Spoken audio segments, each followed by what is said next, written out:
한 목소리로 함께 받들어 봉독하겠습니다. 시작.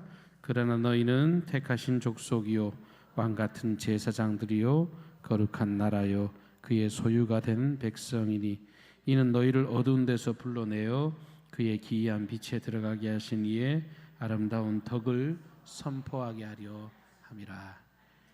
아멘. 사명을 완수하라는 제목으로 오후 예배 잠시 우리 하나님께 영광의 시간을 가지겠습니다. 여러분이 어릴 때, 제가 어릴 때도 많이 불렀는데 여러분들이 또 어릴 때 이 노래를, 아니요, 정확히 기억해, 제가 어릴 때 나온 노래예요. 예소라 할아버지께서 부르셔. 아시는구만요. 그 부분 김미정 권사님 해보세요. 네, 너 말고 네 아범 이거잖아요. 정확하게 잘 부르셨어요. 저는 그 해맑은 그 아이의 그 목소리도 들리는 것 같아요. 예소라 할아버지께서 부르면 진짜 반갑게 네 하고 달려가면 너 말고 내 엄마 그러잖아요.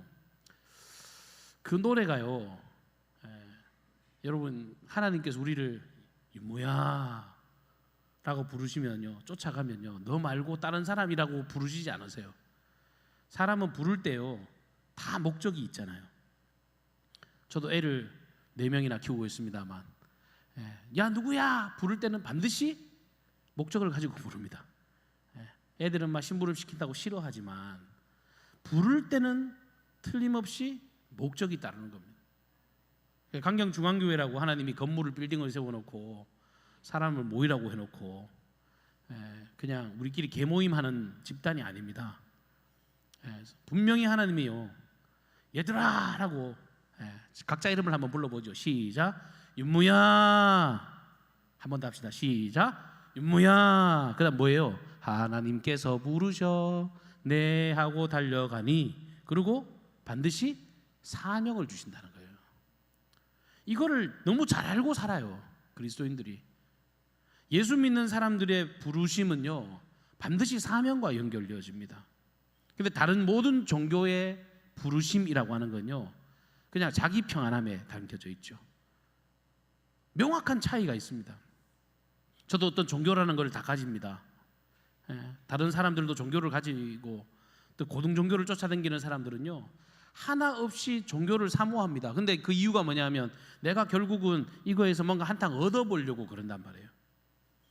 근데 우리는 어느 날 정신 차려보니까 내가 믿은 것 같은데도 입술이 뭐라 그러냐면 내가 믿은 게 아니네, 하나님이 나에게 믿게 하셨네, 하나님이 나를 자녀 삼아 주셨네. 죄인이라 도무지 깨닫지도 못하고 전혀 생각도 못하고 살았는데 내가 얼마나 취약한 죄인인지를 예수를 통해 발견하게 되고, 나 같은 죄인이 저주님께 용서를 받았으니까 내가 너무 감격스럽다는 걸 깨닫고 난 뒤에 그 부르심에 대해서 우리가 묵상하고 또 묵상하게 됩니다. 2018년 9월 30일, 네 맞죠? 이유모 목사 설교하러 온 날. 제가 왜 기억을 할까요? 그 다음날이 이제 10월 1일 제 생일이었거든요. 제가 열띠게 뭐라고 이야기했냐면요, 창세기 12장 1절부터 3절까지의 말씀에 아브라함을 본토 친척 아비 집을 떠나서 내가 내게 지시할 땅으로 가라. 근데 하나님이 아브라함을 왜 부르셨어요?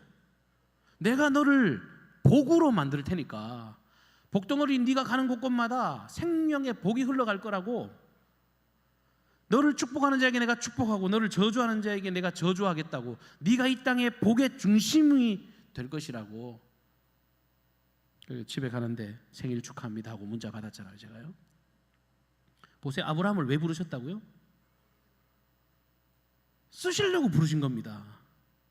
아브라함이 그냥 본토 친척 아비 집을 떠나가지고 무슨 여행 댕기라고 부르신 게 아니라 훈련시키시고 연단시키시고 너로 말미암아 얼마나 하나님의 권능과 그 역사들이 있는지를 드러내고 나타나게 하시려고 하나님은 아브라함을 선택하셨습니다. 그뿐만 아니라 마가복음 1장 16절 이하의 말씀에 보면 예수님께서 해변을 지나시다가 이 시몬과 그 형제 안드레, 그 사람들이 바다에서 그물을 깁는 걸 보고 계셨습니다. 여지없이 부르시죠. 근데 예수님이 그들을 부르실 때 뭐라고 하고 부르시는 거 다 아시잖아요. 정답은 뭐죠? 나를 따르라. 왜? 내가 너로 사람 낚는 어부가 되게 하리라. 목적 분명합니다. 나를 따라서 꽃놀이 가자, 나를 따라서 뱃놀이 가자, 내가 왕이 될 거니까 너네들 한 자리 누려봐라. 그게 아니라 너희들에게 엄청난 사명을 줄 건데 사람 낚는 어부가 되게 하리라. 제가 옛날에 한번 이거 소개해 드렸는지 모르겠는데요, 예전에 사람 낚는 어부가 되게 하리라. 그래, 어부들이니까 고기 잡는 사람들이니까 주님이 야 사람을 낚게 하면 좋겠다, 그냥 아무 생각 없이 그 별 의미를 두지 않았습니다. 근데 그거 깨달은 지가 몇 년 안 돼요. 장인어른, 장모님, 우리 아이들 다 데리고 섬에 놀러를 갔잖아요.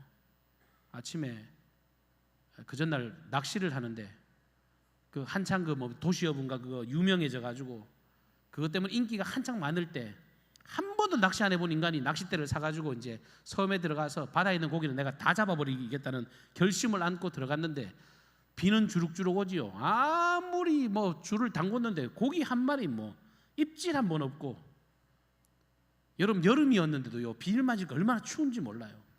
근데 추운 것보다 더 비참한 건요, 장인 장모님 앞에서 쪽팔려 죽겠는 거예요.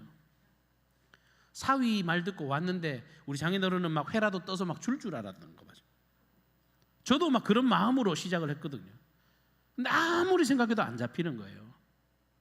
그래서 뭐 너무 비참하고 부끄럽고, 그래서 뭐 갔더니 그 고등어 사가지고 장모님이 조림해 주신 거 진작에 돈 주고 사 먹을 걸 뭐 이러면서 이제 넋두리를 하면서 그걸 먹었잖아요. 근데 밤에 자는데 분하고 억울해서 잠이 와요 말이지. 이 바닷가도 아니고 섬까지 들어와가지고 이거 이러다가 너무 부끄럽다. 그래서 또 동네방네 소문내고 나가서 또 못 잡으면 제가 2번 수치를 당하잖아요. 새벽기도 가던 게 습관이 돼 있으니까 나도 모르게 새벽에 눈이 떠지잖아요. 조용히 나갔습니다. 진짜 아무도 모르게 나갔습니다. 다 골아떨어서 자고 있을 때 혼자 새벽같이 바다에 나가가지고 어제에 그 소력을 해보겠다고 탁 담궜는데 역시나 물까요 안 물까요? 안 물어요. 한 20분쯤 지났을까 갑자기 후두둑 무는데, 와 정말 이 고등어를 처음 잡았는데요, 고등어 안 잡아보셨으면 말을 마세요. 힘이 엄청 좋은 물고기입니다. 제가 피레미를 많이 잡아봤지만 고등어는 힘이 달라요. 낚싯대가 쭉 하고 들어가는 거예요. 너무 기쁜 거예요.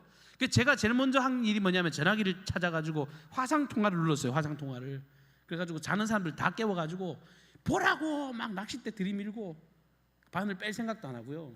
그리고 전화를 끊고 사람들 내려오라고 하고 그동안에도 계속 잡았어요. 장인 어른 오셔가지고 제가 허접한 여기 남아 도는 짝대기 같은 그 견지 낚시 같은 거 있어요. 그거 하나 드렸거든요. 넣으니까 무는 거예요. 우리 애들 해리 예리 넣으니까 무는 거예요.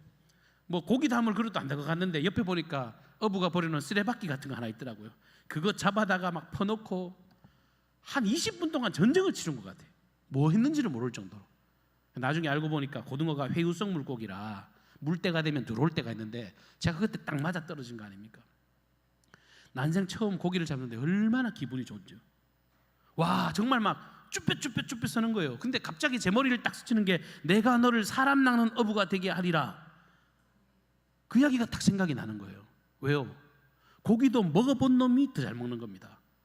그러면요 베드로나 야고보나 평생 어부로 살던 사람들 입장에서요 예수가 와가지고 야 너 하는 것마다 내가 돈 많이 벌게 해줄게 이런 식으로 접근했으면 안 기뻤을 겁니다. 고기를 잡아본 사람 앞에요 내가 너로 사람을 낚는 어부가 되게 하겠다, 그게 엄청난 희열과 기쁨이었을 겁니다. 그때 이제 생각이 바뀌었어요. 예전에는 억지로 좀 따라갔나 했는데요 그 말에 충격받았을 것 같아요. 그 당시 베드로가 엄청난 희열을 가졌을 것 같습니다. 내가 너로 사람을 낚는 어부가 되게 할 거다. 너 그렇게 흐리멍텅하게 고기만 잡기만 하고 사는 게 아니라 너 금을 거둘 때 엄청 희열이 넘치잖아. 찢어질 만큼 거둘 때 너무 기쁘잖아. 그런 기쁨을 얻는 것만큼 내가 너로 생명 살리는 일을 위해서 내가 너를 부르겠다라고 주님은 제자들을 불러주신 겁니다. 여기 앉아 계신 분들 마찬가지예요. 성경에 그 누구도요 그저 부른 사람 하나도 없습니다. 몇 주 전에 말씀 나눴던 기드온도 소실 찌질하게 남 눈치 보고 그 포도주 틀에 들어가 가지고 타작하고 있을 때, 사울을 부르셨을 때도요, 내가 무슨 내가 왕이 됩니까? 이러면서 이 행구 진보다리 사이에 기어들어갔다 그래서요. 모세도 하나님의 부르심 앞에 내까짓 게 뭐랍니까? 내가 이거 늙어가지고 내가 뭐랍니까? 내 같은 살인자가 뭐랍니까? 성경 인물들 하나같이 자신 있게 주님 제가 여기 있습니다 한 사람 아무도 없어요. 다 부르실 때 쭈뼛거려지죠. 내 처지를 보면 한심하게 이를 데 없고 내까짓 게 뭘 한다고. 근데 주님은요 늘 말씀하시는 게 그건 네 생각이고 내 생각은 다르다는 겁니다. 우리에게 신앙의 어떤 꽃놀이를 위해서 주님 우리를 부르신 것 같으세요? 절대 그렇지 않습니다. 나는 내가 스스로 견적을 내고 판단하기에 이것도 못할 것 같고 저것도 못할 것 같고 도무지 아무것도 못할 것 같고, 우리 교회 이번에 선교 영상 제가 어제도 이제 그 설교 준비하다가 잠깐 들어가서 보니까 제가 봤을 때 조회수가 275건 조회수가 돼 있더라고요. 참 이런 일들도 다 있네. 내가 살다가 우리 교회 송구 영신 예배 영상도 그만큼은 빡빡빡 안 올라갑니다. 이제 한 열흘 남짓 지났는데 영상이 계속 올라가요. 우리 교회 성도들만 봐서는 그 조회수가 절대 올라갈 수 없는 조회수잖아요. 근데 첫 번째 문장 여러분 기억하십니까? 달고나로 어디를 간다고? 선교를 간다고? 뭐 이렇게 제가 그걸 써놨는데, 하나님의 역사는 늘 그런 식입니다. 터무니없는 꿈을 꾸는 것 같죠? 안 될 것 같잖아요. 주판 튕겨보면 말이 안 됩니다. 무식한 베드로가 무슨 사람을 낚아요? 살인자의, 그리고 나이 많은 모세가 무슨 민족을 이끌입니까? 아무래도 답이 안 나오는데 주님은 아니라는 거예요. 내가 너희를 위한 놀라운 계획이 있다. 내가 너를 향한 이런 놀라운 계획이 있다. 그리고 너희들의 그 잘됨을 넘어서 세상 모든 민족이 잘 먹고 잘 되는 그런 풍성한 가치를 위해서 너희들이 쓰여질 수 있다. 이렇게 말씀하시면서 그들을 불러 세워 주신 겁니다. 잘 아시는 것처럼 결국은 주님이 오르시잖아요.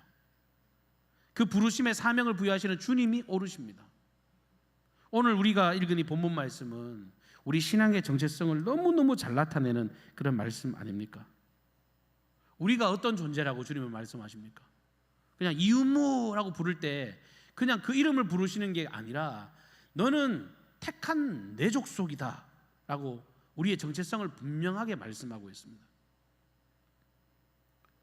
택한 족속이다. 이번에 선교 가서 그런 생각이 많이 들더라고요.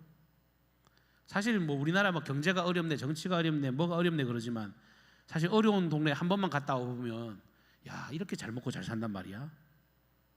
어저께도 재은이랑 어디 갔다 오면서 차선 이야기 가지고 또 싱겁게 이야기를 했잖아요. 아니 차선 그까짓 게 뭐라고? 교통, 질서 이런 게 우리로 생각하기에는 별 대수롭지 않은 이야기잖아요. 근데 우리 선교 갔다 온 친구들은 다 알 겁니다. 이건 무슨 무법천지예요, 무법천지. 여기서 들어오고 저기서 들어오고 복잡해서 다닐 수가 없습니다. 그래서 제가 가소롭다는 듯이 재현이한테 그랬죠. 그래도 그 나라는 차선이라도 있잖아. 네. 제가 네팔을 갔다 왔는데 거긴 차선도 없습니다. 그런 무법천지란 말이에요. 근데 보세요. 우리나라는 이런 질서라도 있죠. 근데 여러분 지금 우리가 지금 살아가고 이 시간 이때도요. 나라가 없어가지고 보트 타고 다니는 난민들이 있습니다. 이건 뭐 제가 소설 지어내는 거 아닌 거 아시잖아요. 어디 발을 디디고 살아갈 데가 없어 나라에서 아무도 안 받아주니까 그냥 배 타고 떠돌아다니는 난민들이 실제로 존재하잖아요. 나라가 버린 겁니다. 품어줄 수 있는 나라가 없는 겁니다. 얼마나 불쌍해요. 그런데 우리가 영적으로 우리가 그런 존재란 말이에요. 마귀의 종로를 타고 죄의 종로를 타고 누구도 받아주지 않는 떠돌다가 여기저기 허송세월 하다가 결국은 지옥이라는 종착점에 가서 죽을 수밖에 없는 인생들을 하나님께서 탁 찍어가지고 야 너 갈 데 없잖아. 근데 내가 너를 내가 택한 내 족속으로 내가 삼았다. 아버지의 나라를 우리에게 상속시켜 주시고 영원한 천국이라고 하는 그 위대한 가치를 우리에게 주시면서 너는 내 백성이다. 여러분 이거 굉장히 감격스러운 이야기 아닙니까? 우리 하나님이 사기치시는 분입니까? 우리 하나님 공의로우신 분, 사랑이 많으신 분, 완전하신 그분의 통치와 다스리시는 그 나라에 합당한 백성을 우리가 부르심을 받았다라고 하면 이거 얼마나 감사한 일이냐고요. 또 왕같은 제사장. 여러분, 왕같은 제사장이라는 말은 아무리 생각해도 말이 안 됩니다. 왕이면 왕이고 제사장이면 제사장이지. 근데 이 말은 이 그리스도로만 해석될 수 있는 엄청난 직임이잖아요. 메시아, 왕으로, 제사장으로, 선지자로 이 모든 직임을 감당하신 게 예수 그리스도 이 메시아시거든요. 구원자. 그 주님의 그 가치, 주님의 그 능력을 우리에게 덧입혀 주셔서 우리도 왕 같은 제사장으로 주님이 세워 주셨답니다. 저도 되게 소심한 사람이고 어릴 때 막 진짜 A형 막 너무 부끄러움도 많고 소위 찌질한 인생이었는데 결국은 복음의 가치가 사람을 어깨를 쫙 펴게 만들고 당당하게 만드는 건 확실합니다. 그러니까 이번에 뭐 아이들에게도 사실 다른 거 기대하지 않았습니다. 제가 뭐 거창한 거 기대했다 그러면 뭐 더 막 구체적으로 준비하고 제가 열정을 했겠죠. 근데 믿는 구석 하나는 있었습니다. 믿는 구석이라는 게 뭐냐 하면 어쨌건 이 친구들이 아직도 인격적으로 하나님을 못 만난 친구도 많고 하나님이 어딘 분이지 지금 뭐 다 초신자들에 가까운 친구들인데 근데 이런 과정을 통해서 내가 대한민국 논산시 강경읍 무슨 리에 아니면 저기 어디 면소재지에 처박혀 있을 그런 존재가 아니라 세상을 가슴에 품을 만큼 하나님의 놀라운 원대한 계획이 있는 그런 엄청난 가치 있는 존재구나. 세상은 넓고 할 일은 많구나. 이런 것만 바라보게 돼도 우리는 수지 맞은 거죠. 그 친구들 수지 맞은 것 아닙니까?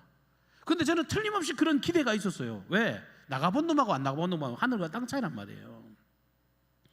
미국이 저기 있더라 소문으로 백날 들어본 사람하고 가서 미국에 가서 햄버거를 사 먹어본 놈하고는 대화가 안 되는 겁니다. 정말 힘들고 어려운 이들이 정말 소외당하던 사람들이 복음으로 벗어나 있고 정말 이 사신 우상을 섬기는 친구들이 어떻게 정말 힘들고 어렵게 살아가고 거기에 절망 가운데 있는 사람들에게 예수 그리스도의 생명이 있다는 것을 깨닫고 아는 것이 중요한 가치인데 이게 그 아이들에게만 국한된 이야기가 아니라 우리도 마찬가지입니다. 나는 왕 같은 제사장이다. 하나님이 나를 왕의 자녀로 불러주시고 모든 사람들을 죄속하는 그 제사장의 신분을 내게 허락해 주셨다. 더 나아가서 나는 그분의 소유된 백성이다. 여러분, 그분의 소유된 백성. 소유라고 하는 말이 되게 중요합니다. 여러분, 사람도 자기 거에 대한 애착이 굉장히 있잖아요.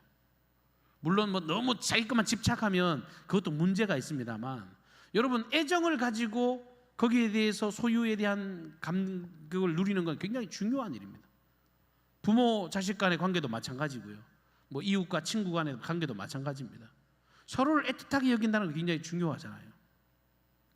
그런데 주님이 너는 내 거다.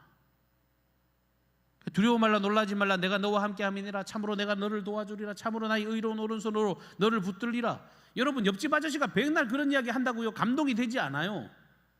진짜 애정이 느껴지는 어떤 관계의 사람이 와가지고 우리를 정말 다독일 때 그건 진짜 크나큰 위로가 되잖아요. 천지 모든 만물을 창조하신 하나님이 우리에게 다가와서 그런 일들로 속삭이시는 겁니다. 근데 이런 이름을 가졌는데 이런 영광스러운 자격과 그런 어떤 복된 관계를 우리에게 주셨는데 왜 주셨답니까? 이게 핵심이 뭐죠? 이는 아름다운 덕을 선포하게 하려 함이라. 그의 비한 빛에 들어가게 하신 이의 아름다운 덕을 선포하게 하려 함이라. 이게 우리의 사명입니다. 교회가 존재하는 이유고 나를 이렇게 불러주신 주님의 부르신 이유고 뭐 혼자 뭐 자뻑해가지고 아무리 내가 뭐 정말 영광스러운 존재라고 하고 아무런 재생산이 아무런 능력이 드러나지 않으면 그거는 주님의 사명에 충실한 인생들이 되지 못하는 것입니다. 하나님의 교회가 왜 존재하는가 우리가 끊임없이 질문하고 또 질문해야 됩니다. 내 우리끼리 재밌다, 나 혼자 행복하다, 거기에 머물러 있으면요, 우리는 반쪽짜리 하는 겁니다. 사실 반쪽짜리라는 것도 틀린 거죠. 잘못 가고 있는 겁니다. 잘못 가고 있는. 언제든지 주 예수의 아름다운 덕을 나타내고 우리들의 이웃이 우리를 바라보면서 정말 흥분된 마음으로 어떤 생명과 소망의 가치를 위해서 존재하게 될 때 그게 바르고 의로운 길이지. 인생이 긴 듯해도 절대 길지 않다는 것을 우리 어르신들이 더 잘 아실 겁니다. 눈 깜짝할 새 지나간다고 모두들 그런 이야기를 하시잖아요. 미운 오리 새끼 이야기 아시죠? 미운 오리 새끼가 그 친구의 신분이 오리입니까? 백조입니까? 미운 오리 새끼 이야기 모르세요? 걔는 원래 백조예요. 백조. 백조인데 어떻게 알을 거시기 해가지고 그 집에서 살다가 오리 새끼들하고 같이 자라게 됐는데, 쥐가 쳐다보니까 지는 백조인데도 맨날 눈 뜨면은 오리 아빠 보이고 오리 엄마 보이고 오리 형제들 보이니까 지만 다르다고 맨날 찌질하게 불평불만하는 겁니다. 나는 왜 이렇게 허리가 길까? 나는 왜 이렇게 다리가 길까? 아이고 우리 형제들은 목이 짧고 예쁜데 귀여운데 앙증맞은데 나는 왜 이렇게 혼자 목이 삐죽 길까? 그러고 있단 말이에요. 맨날 자괴감에 빠지는 게 그게 미운 오리새끼 이야기입니다. 우리가 예수 믿는다고 하면서 하나님께서 나를 선택하시고 자녀 삼으시고 이것도 주시고 저것도 주시고 할렐루야 찬송 맨날 이야기를 하는데 왜 집에 이제 혼자 가만히 있으면 이것도 문제고 저것도 문제고 나는 이렇게 버림받은 거고 저렇게 버린 거 같고.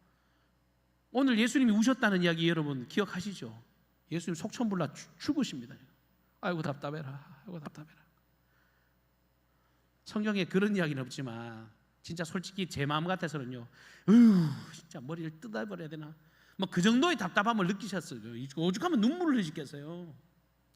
우리는 그런 가치가 아닌데 아름다운 생산을 하고 생명과 소망의 열매를 맺는 이런 탁월한 정말 너무 우아하고 너무 아름다운 멋진 백조의 모습을 가지고 있는데 맨날 미운 오리새끼 마냥 투덜거리고 불평하고 어디로 가야 될지 방향도 알지 못하고. 오후 예배 나오신 여러분들 다 강경중앙교회를 이끄시는 중요한 리더십의 위치에 계시잖아요. 언어가 변화되기를 축복합니다. 우리의 마음이 변화되기를 축복합니다. 우리가 정말 주신 사명 부르심에 대해서 우리가 정말 가치 있는 그 일을 위해서 전진해야 될 줄로 믿습니다. 여러분 우리가 뭐 이런 용기를 내고를 떠나서요, 세상도 우리에게 관심이 많아요. 우리가 그냥 우리끼리 있는 것 같으세요? 천만의 말씀요, 이 강경 지역이 우리를 주목해서 바라봅니다. 우리 이웃들이요 우리를 정말 불을 켜고 봅니다. 세상 사람들이 주의 몸된 교회를 보면서요, 저 사람들이 말씀대로 사는가? 제가 어느 가정이라고 말씀 안 드리겠습니다만 어디 신방을 갔는데 평생 소원이 남편 뭐 예수 잘 믿고 구원받고 뭐 그런 이야기를 맨날 하시잖아요. 그런 집들이 많잖아요. 그래서 제가 신방 가면요, 이게 한두 집이 아니에요.